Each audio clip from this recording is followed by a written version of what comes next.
2004. Ya, 2004 kan gara-gara 98 itu kan, Pak. Ya. Gara-gara 98 yang kasus Soeharto lengser itu, lalu ganti presiden, pemilihan presiden waktu itu kan yang terpilih akhirnya kan itu kan Gus Dur kan. Ya. Itu kan mereka melakukan voting kan di sidang itu kan sampai ramai banget. Sampai ada papan itu yo, papan tulis itu ya, papan tulis itu wah di mereka voting sampai chaos banget voting. Akhirnya mereka memutuskan semua dilakukan dengan cara voting gitu loh. Ya. Saking chaosnya gitu. Jadi 2004 itu langsung mereka oke lah, pemilihan presiden juga semua rakyat boleh ikut memilih presiden tapi dengan cara voting. Namun itu tetap skenario mereka karena presiden yang ditawarkan itu dari partai juga. Jadi sebenarnya kalau bahasa orang Sunda itu bilang bolak-balik dekok gitu loh. Bolak-balik dekok itunya. Bolak-balik dekok. Aduh, liar. Artinya mau ke sini mau ke sana tetap aja tidak terselesaikan. Masalah tidak terselesaikan tetap begitu. Mereka tetap seperti yang ya akhirnya partai-partai juga yang ambil keputusan sebenarnya. Mau siapapun pemimpinnya tetap aja mereka juga gitu loh. Dan tidak akan ada perubahan, Pak. Kalau kita lihat gitu ya, mereka untuk menjadi caleg aja, untuk jadi pemimpin lah, untuk menjadi orang anggota DPR lah segala macam, mereka kan perlu dana ke sana untuk dipilih di dalam partainya sendiri untuk diusung itu mereka kan perlu dana yang sekian besar supaya istilahnya mahar ya, namanya mahar ya kalau orang-orang itu kan. Mahar politik.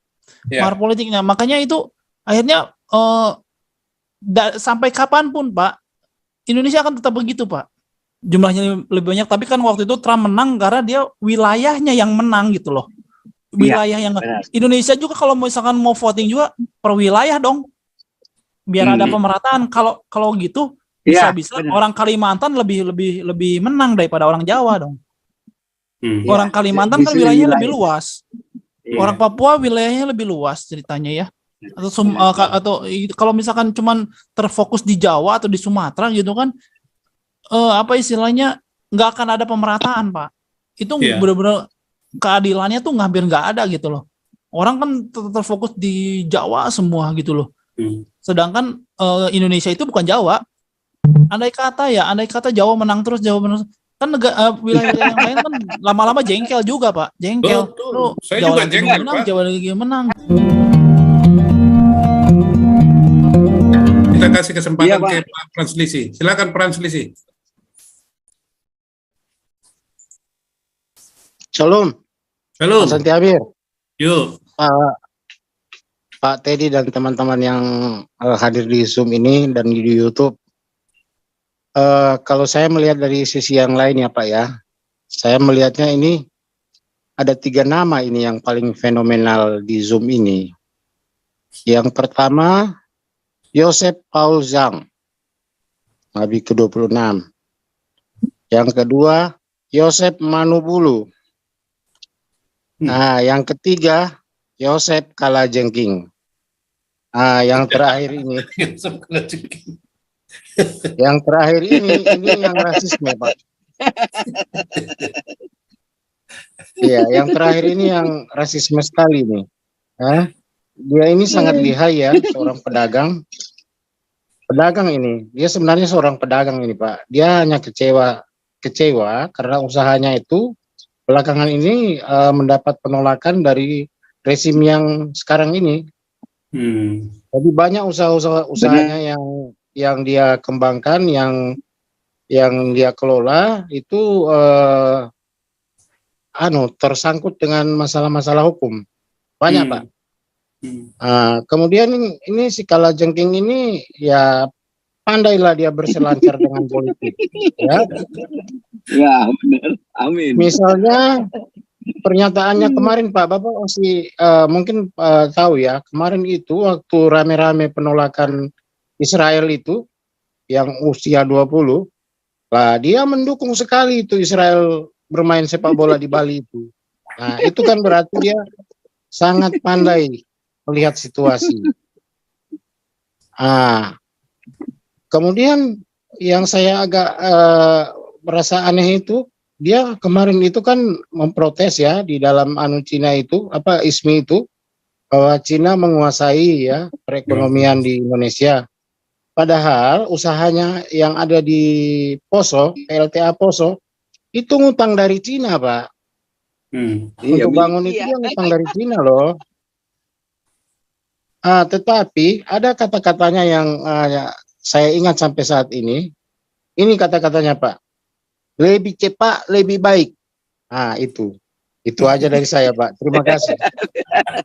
Iya ya, kalah jengking ya, 2 tangan di depan menjepit, 1 ekor menjepit. Aduh, memang kalah jengking luar biasa, mesti dipotong ekor sama tangannya ini. Biar aja dia hidup, tapi potong 2 tangannya sama ekornya gitu. Ya Pak boleh Dedi ya.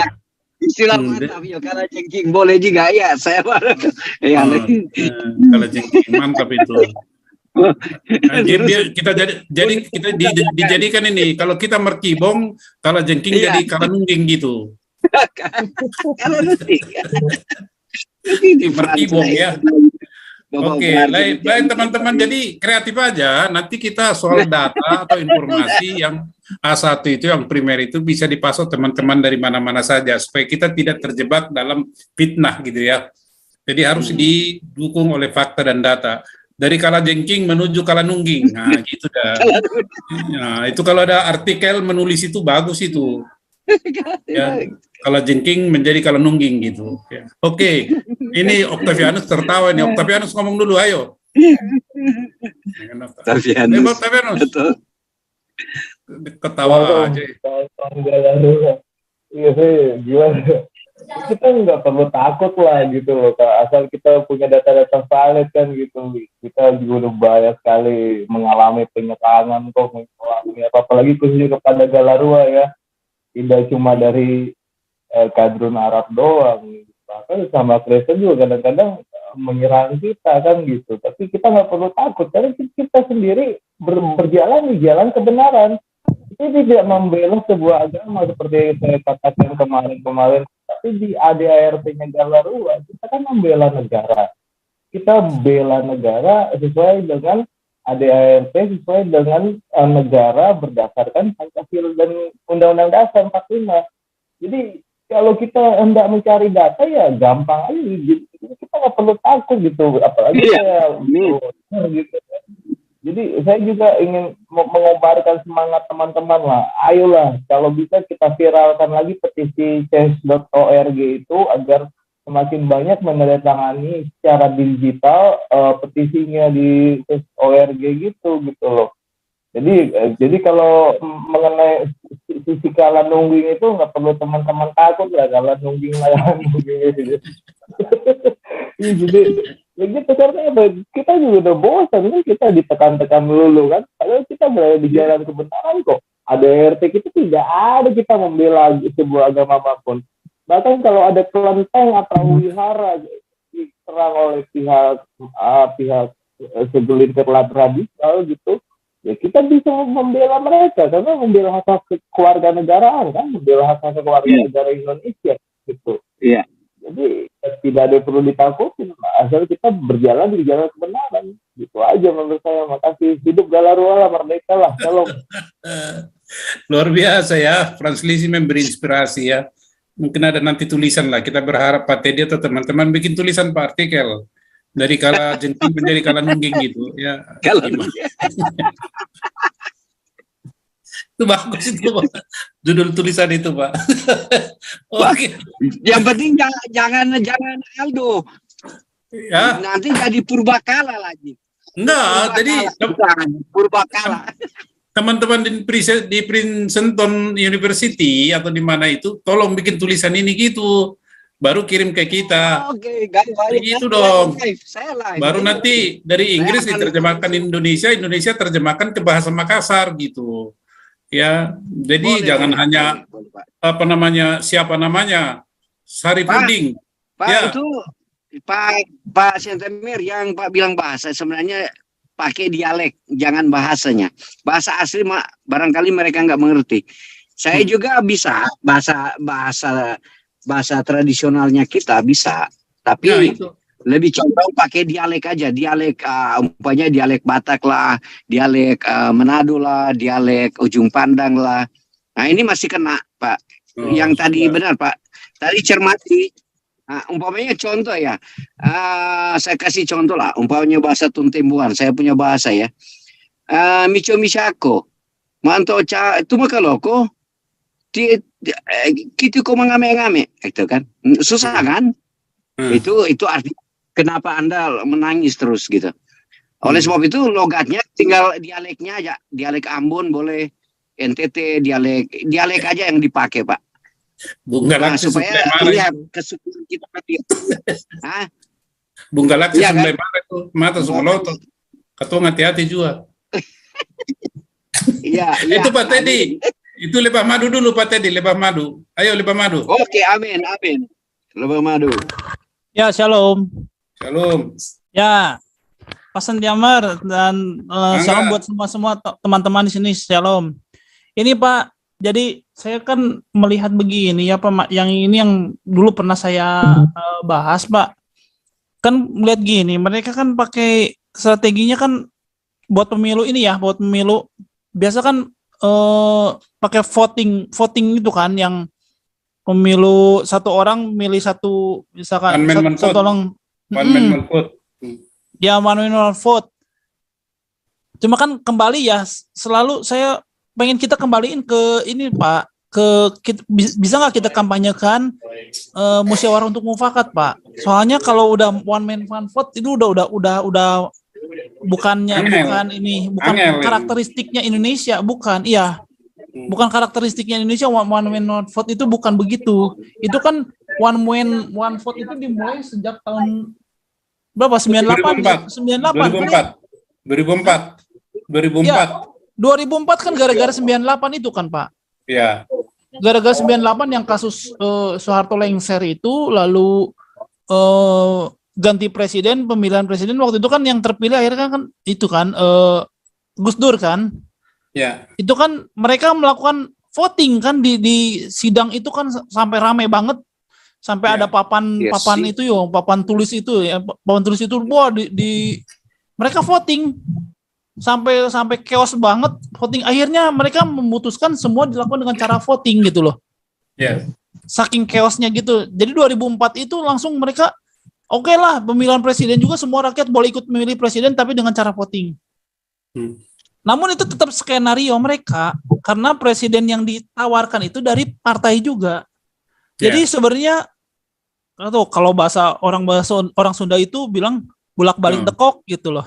Bolak-balik dekok itunya. Bolak-balik dekok. Aduh, liar. Artinya mau ke sini mau ke sana tetap aja tidak terselesaikan. Masalah tidak terselesaikan tetap begitu. Mereka tetap seperti yang ya akhirnya partai-partai juga yang ambil keputusan sebenarnya. Mau siapapun pemimpinnya tetap aja mereka juga gitu loh. Dan tidak akan ada perubahan, Pak. Kalau kita lihat gitu ya, mereka untuk menjadi caleg aja, untuk jadi pemimpin lah, untuk menjadi orang anggota DPR lah segala macam, mereka kan perlu dana ke sana untuk dipilih di dalam partainya sendiri, untuk diusung itu mereka kan perlu dana yang sekian besar supaya istilahnya mahar ya, namanya mahar ya kalau orang-orang itu kan mahar politik. Mahar politiknya, makanya itu akhirnya sampai kapanpun Pak, Indonesia akan tetap begitu Pak. Untuk mereka dicalonkan itu mereka harus punya mahar yang cukup besar gitu. Makin tinggi posisinya, maharnya akan semakin besar. Pasti polanya seperti itu. Dan akhirnya ending-endingnya mereka selalu ingin menang, apapun caranya ingin menang. Karena mereka udah keluar dana besar. Setelah mereka menang, mereka harus balik modal toh. Balik modal ya udah, apapun yang dilakukan. Makanya nggak heran sekarang kelihatan banyak sekali pejabat-pejabat yang korupsi kan, tertangkap korupsi. Kita lihat sendiri aja di media-media, sudah di-shoot sama beberapa media, mereka sambil ditanya itu mereka sambil ketawa-ketawa, sambil senyum-senyum, bahkan mereka seperti yang tidak tegang gitu loh, tidak malu, tidak tegang. Karena apa? Jaminan.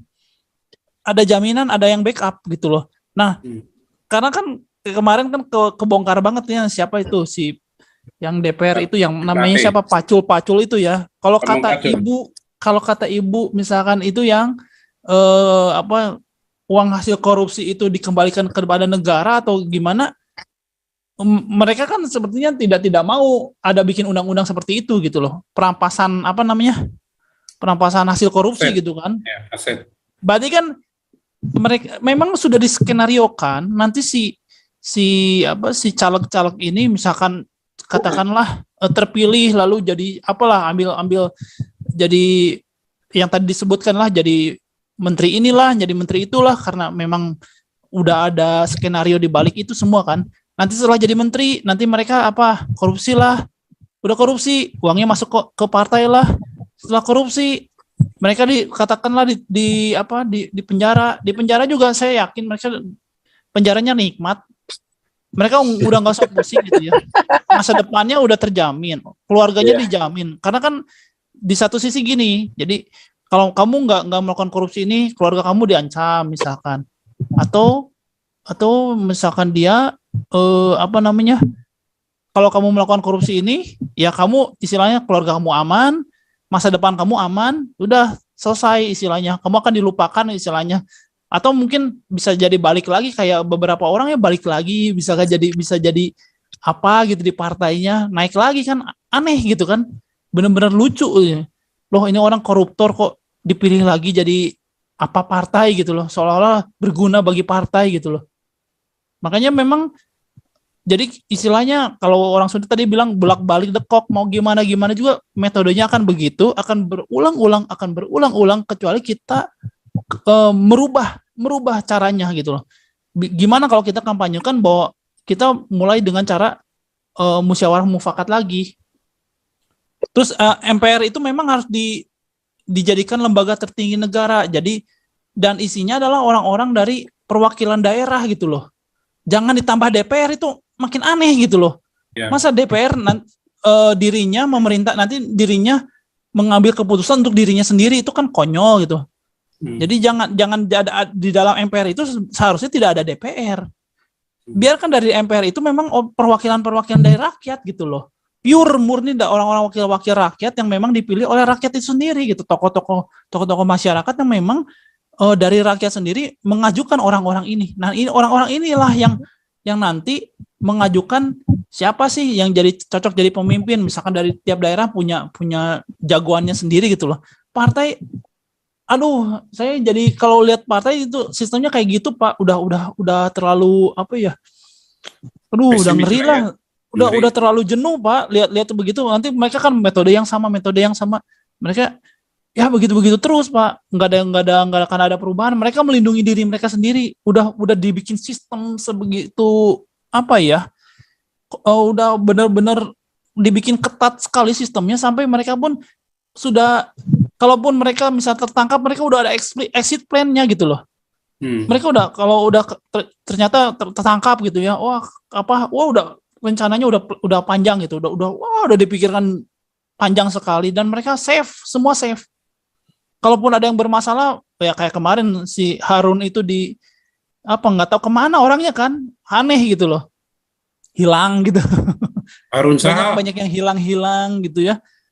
Pokoknya mereka sampai benar-benar begitu, pusing lah. Saya udah lihat kayak gini pusing lah.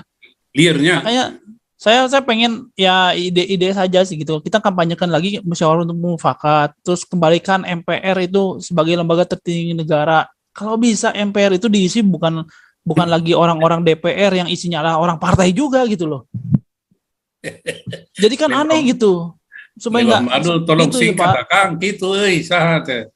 Nya, Riot Pak Riot. Limba Baliutnya. Pak Baliut. Benang kusut itu Pak Baliutnya. Pak Baliut. Oke. Luar biasa nih Pak Santi Amar. Ya gitu. Mungkin bisa gimana ya, kita supaya balikin lagi gitu loh. Karena musyawarah mufakat itu kan ciri khas kita kan, itu ada dalam Pancasila gitu loh. Kalau mereka pakai cara-cara begitu lagi, udahlah, nggak akan ada perubahan sih, kayak saya kira bakal begitu lagi. Udah jenuh Pak. Makanya pemilihan presiden saya Gelap, bener gelap. Mau milih siapa gelap, bener. Iya. Nggak tahu, nggak jelas, Pak. Kalau diusung sama partai udah nggak ngerti lah. Mau golput juga salah ya. Kita mau golput salah, mau milih salah, si malakama, Pak. Ya, jadi gini, Pak Lebah Madu, kita begini ya, ada suatu keanehan di negara ini. Sebenarnya ini Pancasila sama Undang-Undang Dasar 45 di dalam kita sistem berbangsa dan bernegara diterapkan atau tidak sih? Pancasila ini saya duga dikarungin gitu, tidak pernah dipraktekkan secara benar gitu. Dan itu sengaja dikarungin supaya yang namanya ideologi Islam itu, ideologi khilafah itu bisa bermanuver dengan leluasa. Siapa yang mengkarungkan itu Pancasila itu termasuk si kala jengking gitu, dan apa komplotannya itu termasuk si kala jengking. Jadi harus dibikin dia nunggu gitu. Jadi dia dikarungin itu Pancasila, makanya dia Pancasila, katanya Pancasila sakti. Enggak lah, dibikin itu Pancasila sakit gitu. Kita belum pernah melihat di dalam berpraktek berbangsa dan bernegara itu Pancasila diterapkan secara utuh. Belum pernah diuji. Belum pernah. Nah ini yang menjadi masalah itu, apa pemikiran dari Akang Lebah Madu ini mantap iya, katanya untuk dibahas nanti kita akan walaupun kalau di DPR sana ya Anda kan bukan profesor, kalau profesor baru didengar suaranya di sana kan di DPR itu. Gampang ya, bikin sertifikat profesor tinggal copy paste zaman sekarang gampang. Iya. Jadi nanti kan jadinya dari universitas abal-abal aja, Pak. Profesor doktor ya. Profesor doktor gitu kan. Jadi taunya profesional dari Bandung, Lebah Madu gitu ya. Jadi Pak, itu jadi masalah gitu, yang terjadi. Kalau misalkan nggak dirubah, Pak, ya, Pak. Kita kan sistem voting. Mereka kan banyak, maaf, Indonesia itu isinya orang-orang yang berpendidikan itu di atas 50%, Pak. Jadi mereka banyak dihasut, mudah dihasut sekali. Kayak kemarin ditakut-takuti. Bayangkan Pak, sekarang kalau di Amerika kan voting itu berdasarkan wilayah ya. Walaupun misalkan waktu itu siapa jumlahnya lebih banyak, siapa ya jumlahnya lebih banyak, tapi kan waktu itu Trump menang karena dia wilayahnya yang menang gitu loh. Wilayah yang Indonesia juga kalau misalkan mau voting juga per wilayah dong. Biar ada pemerataan. Kalau gitu bisa orang Kalimantan lebih menang daripada orang Jawa dong. Orang Kalimantan kan wilayahnya lebih luas. Orang Papua wilayahnya lebih luas ceritanya ya. Atau kalau misalkan cuman terfokus di Jawa atau di Sumatera gitu kan, apa istilahnya, nggak akan ada pemerataan, Pak. Itu benar-benar keadilannya tuh hampir nggak ada gitu loh. Orang kan terfokus di Jawa semua gitu loh. Sedangkan Indonesia itu bukan Jawa. Andai kata Jawa menang terus, kan wilayah yang lain kan lama-lama jengkel juga, Pak. Jengkel. Saya juga jengkel, Pak. Jawa lagi menang gitu loh. Saya juga jengkel, apalagi Pak Teti. Gitu. Makanya kan kalau sampai ini, makanya encourage lah yang daerah-daerah yang lain gitu, yang mungkin dari Kalimantan, Sulawesi, daerah-daerah kepulauan Maluku gitu loh, Irian Jaya, bersuara lah, bantu kita bersuara gitu loh, supaya kalian dapat keadilan juga gitu. Sama-sama kita kalau mau berani main ini suara doang gitu loh, pasti ya gitu. Mereka kan caranya melahirkan anak sebanyak-banyaknya kan, kayak perintahnya itu tuh wakil presiden, kawinlah segera, menikahlah segera dan punya anak gitu loh, supaya penduduknya penuh. Sungguh kayak maaf ya, kayak kita tuh apa gitu, kita kan manusia gitu loh, bukan tidak kayak tidak kayak hewan gitu loh, punya anak tuh nggak gitu. Kita kan mikir supaya anak-anak kita tuh berpendidikan dan segala macam ya. Kang Owen, ya kalau nggak one man one vote itu potensi, kalau misalnya MPR itu potensi di Indonesia itu potensi aristokrasi gitu. Jadi akan timbul bangsawan-bangsawan di tiap-tiap daerah. Dan itu juga nanti akan berdinasti. Itu parah itu. Parah itu. Jadi sebenarnya one man one vote itu udah cocok lah buat demokrasi, hanya Hanya harusnya orang-orangnya itu, maksudnya pemilihnya itu harus melek gitu, melek aturan lah, melek hukum dan melek politik.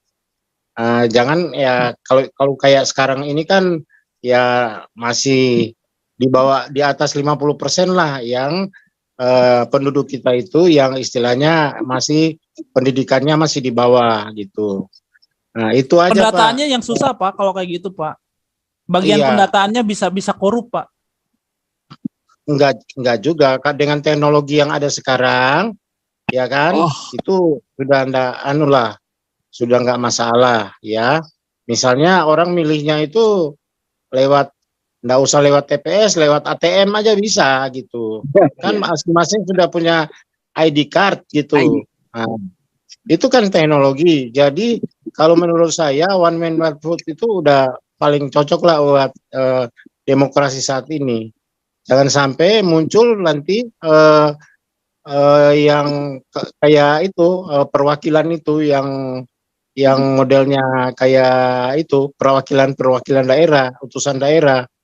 Nah, itu bisa potensi itu loh, Pak. Potensi timbul bangsawan-bangsawan dari daerah. Nah, itu yang dinamakan aristokrasi gitu. Nah, dari situ bisa muncul hedonisme baru.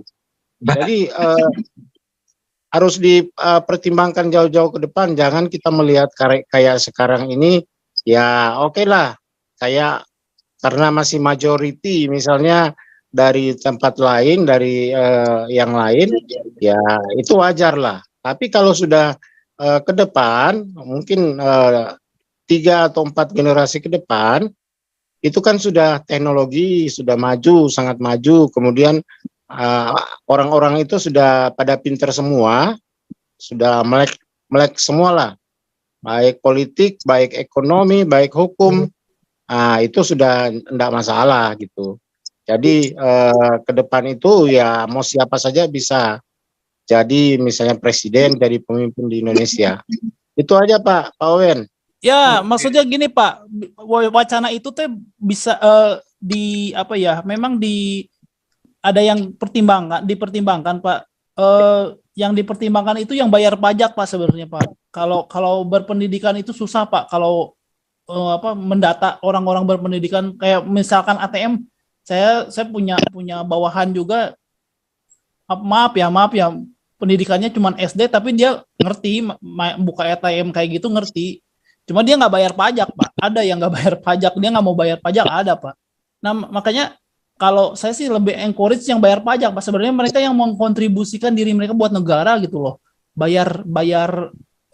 Memberikan kontribusi lah buat negara. Nah yang pembayar pajak ini yang boleh voting kalau ada wacana seperti itu. Kalau yang soal pendidikan itu kan ada yang bahkan saya kira ada yang sangat pinter dia nggak mau bayar pajak, kan menghindar pajak, yang jago-jago yang pinter-pinter bisa menghindar pajak juga banyak gitu.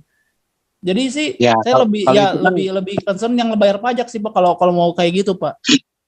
Kalau itu kan bisa diprotek dengan sistem data sekarang ini kan, digital sekarang. Itu semua bisa diprotek Pak. Begitu. Oke lah, jadi katakan itu menjadi wacana ya, karena masih banyak juga alternatif lain yang belum kita pikirkan. Kau bilang kau menang debat, lawan domba yang sesat. Kau bilang banyak yang tobat.